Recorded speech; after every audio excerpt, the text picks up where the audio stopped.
Channel पर जो आज मैं आप लोगों को 71वां पार्ट के साथ फिर मैं हाजिर हूँ और उन विचारों के साथ लेकर के जो इंडिका बुक का प्राचीन और दुर्लभ एक इतिहास है, उन इतिहासों के साथ मैं आप लोगों के सामने हाजिर हूँ। सर्वप्रथम हमारे बुक समरी फिशरमैन इंडिया के चैनल के दर्शकों को सभी को मेरा सादर प्रणाम नमस्कार।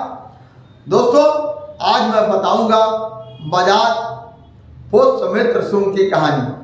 पुष्यमित्र शुंग जो एक ऐसे भारत के अंदर विश्वासघाती विदेशी प्रवेश किया जिसे भारत के राजाओं का सर्वनाश किया और यहाँ के सारे इतिहासों को बदल करके वह छिन्न भिन्न करके अपने हिसाब से इतिहासों को डालने का कार्य किया।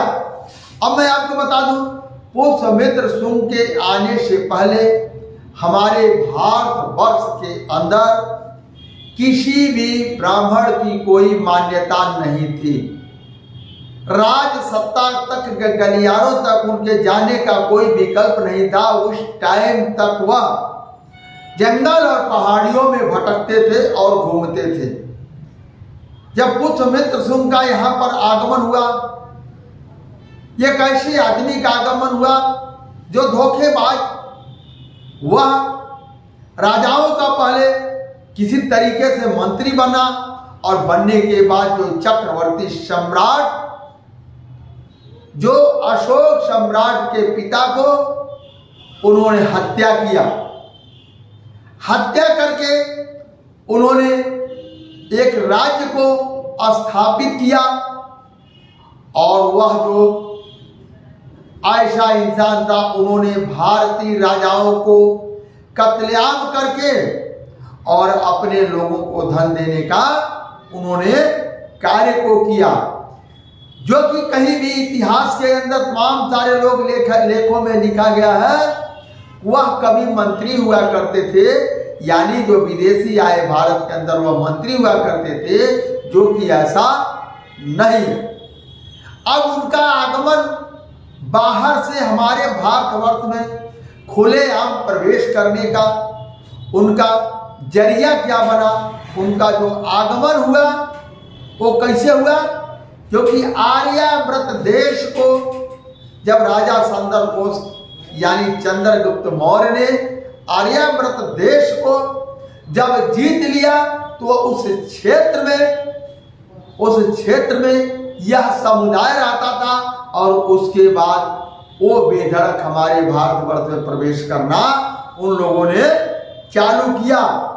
और जब पुष्यमित्र शुंग का यहाँ पूरी तरीके से साम्राज्य कायम हो गया, उसके बाद जो है उनके समुदाय के लोग सत्ता के गलियारों के चौकट तक उन लोग जाने का वो लोग कार्य किए। उसके पहले वो लोग सत्ता के गलियारों से बहुत दूर रहते थे।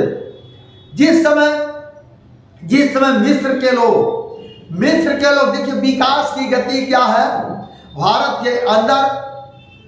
पुष्यमित्र शुंग के आने से पहले हमारे भारत की स्थिति क्या थी? क्योंकि जो पुष्यमित्र शुंग के जो वंशज हैं वो मिस्र क्षेत्र, ईरान क्षेत्र, उस क्षेत्र के लोग हैं। उस टाइम उनका ये मानना था, जब उनका राजा मर जाता था, वह लोग बड़े बड़े पिरामिड को बनवाते थे अपने राजा की याददाश्त में। अपने पूर्वजों की याददाश्त में बड़े बड़े पिरामिड बनवाते थे। उस टाइम भारत के वर्ष के अंदर बौद्ध धर्म पूरा परिपक्व था और एक तर्कशील था। बौद्ध धर्म के अनुसार भारतवर्ष को चलाया जाता था और भारतवर्ष के एक एक आदमी को सुख और संपत्ति से लैस किया जाता था। जब वो लोग मिस्र के लोग, बाहर के लोग, वह लोग अपने पूर्वजों के लिए बड़ा बड़ा पिरामिड बनवाते थे। उस टाइम भारतीय राजाओं का अपने देश के विकास की गति के लिए ये लोग कार्य करते। उस टाइम भारतीय राजा लोग सड़क बनवाते थे।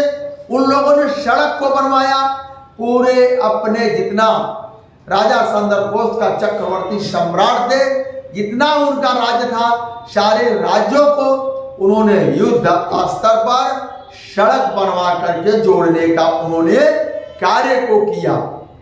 यानी यहाँ के लोग बहुत साहसी और मेहनती, और क्योंकि यहाँ का बुद्ध की धरती है, क्योंकि ये लोग विज्ञान के बात को मानते हैं, बुद्ध का मतलब विज्ञान, और एक यहाँ के राजा लोग तर्कशील मानव थे कि इन लोगों का ये था मेरे देश का विकास कैसे होगा, इसलिए वो निरंतर इस पर वो कार्य करते थे। सड़क बनवाने के बाद उसकी दूरी के लिए कुछ मीलों पर पत्थर भी लगाते थे, जो कि आज वही प्रचलन है, सड़क के किनारे पत्थर लगता है, आज भी वही प्रचलन है। अब दोस्तों, लेकिन जब उनका आगमन हुआ तो यहां पर क्या हुआ, यहां के जितने लोग बेहतर कारीगर थे, अच्छे लोग थे, अच्छे विद्वान थे, उनको मार दिया गया, खत्म कर दिया गया, हाथ को काट लिया गया। ऐसा उन लोगों के साथ दुर्व्यवहार को किया गया। जैसे एग्जाम्पल महाभारत में आप लोगों ने सुना होगा, महाभारत में आप लोगों ने सुना होगा, विशेष एक समुदाय को धनुर्धर बनाने के लिए, विशेष एक समुदाय को विश्वविख्यात धनुर्धर बनाने के लिए एक लब का अंगूठा काट लिया जाता है, ताकि भारतीय लोग जो यहाँ के मूल निवासी लोग हैं, जिनके अंदर ज्ञान का भंडार है, जो कि उन्होंने क्या किया, एकलव्य ने जब द्रोणाचार्य नहीं सिखाए तो उन्होंने क्या किया, जंगल में जाकर के एक मूर्ति बना करके और उन्होंने धनुष विद्या को हासिल किया, और वह विश्व का विश्वविख्यात धनुषधर हुए। लेकिन ऐसे स्थिति में क्या कर दिया गया, यूं कहा जाता है कि दान लिया गया, लेकिन मेरा ये अपना मत है, दान नहीं लिया गया, उसका अंगूठे को जबरदस्ती काट लिया गया, क्योंकि यह इतिहास गवाह है, ये बता रहा है साक्ष्यों के आधार पर, क्योंकि पुष्यमित्र शुंग केवल वो अपने लोगों के लिए कार्य करता था, उनकी विचारधाराएं अपने लोगों के लिए थे। लेकिन भारतीय मूल के कारीगर जितने भी लोग थे, कुशल लोग थे, बुद्धिमान लोग थे, उनको नष्ट करने का कार्य करके और बचे कुचे लोगों को आडंबरवाद और अंधविश्वास अपने प्रति उनका प्रेम और भाव आकर्षित करने के लिए ऐसा उन लोगों ने जाल को रचा। जैसे मैं एग्जाम्पल और एक मैं आप लोगों को पेश करने जा रहा हूं, राजा हरिश्चंद्र को दान लेने वाला कौन था, एक ब्राह्मण था। कृष्ण से जो भारत के चरवाहे समाज के थे, चरवाहे समाज यानी ग्वाला, गाय वाला, गाय को जंगल में गाय को चराने वाले, उस समुदाय के राजा से, भारतीय मूल निवासी के राजा से पैर कौन धुलवाया, वो कौन था, वो ब्राह्मण। एकलव्य का अंगूठा काटने वाला कौन था, ब्राह्मण। चाणक्य का गुरु कौन था, ब्राह्मण। और जो भारत का सबसे बड़ा विश्वविख्यात राजा, राजा बलि को तीनों लोग दान में लेने वाला कौन था, ब्राह्मण। ऐसा ये समुदाय अपने लिए ऐसी किताबों को लिख करके लाया कि भारत के मूल निवासी लोगों को ब्रेन को डाइवर्ट करके, यानी सब कुछ यही है, जो कुछ भी है सब कुछ यही है, इनकी बात को मानो। अगर ये कहते हैं कि मुझे आप अपना गर्दन दे दो, तो आपको उनको अपना गर्दन भी कटवा करके आपको स्वर्ग में जगह ले लेना चाहिए। लेकिन दोस्तों, ये मैं आपको बताना चाहूंगा, स्वर्ग किसने देखा, स्वर्ग किसने देखा, अरे स्वर्ग की परिभाषा है स्वर्ग किसने देखा, क्योंकि स्वर्ग में जिंदा आदमी जा नहीं सकता, स्वर्ग में जिंदा आदमी जा नहीं सकता, मरा हुआ के बता नहीं सकता, तो इसको सिद्ध कौन करता है कि स्वर्ग है।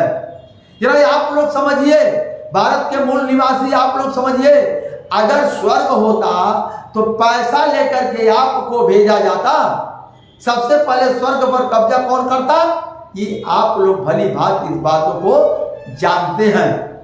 इसलिए ये क्या बना, हमारे और आपके लिए स्वर्ग का एक झांसा दे करके हमारे और आपका जो धन है उस धन को अर्जित करके वो लोग अपने बच्चों को पढ़ा लिखा करके बेहतर क्वालिटी को शिक्षा दे करके यहाँ तक विदेशों में पढ़ा करके बड़े बड़े अधिकारी बनाने का कार्य करते हैं। हमें और आपको स्वर्ग की लालच को देख करके पैसे को ऐंठ करके अपने परिवार को बेहतर बनाने के लिए वो कार्य करते हैं और भारत के मूल निवासी जो है उनको पैसा देता है और ऊपर से वो मार भी खाता है, ऊपर से उनका शोषण भी होता है। उन्हीं के पैसे तो पढ़ लिख करके एक अधिकारी बनते हैं, उसके बाद उन्हीं के बच्चों को उन्हीं का शोषण किया जाता है। तो दोस्तों आप लोग जो इतना देर तक बने रहिए, बहुत बहुत बहुत धन्यवाद।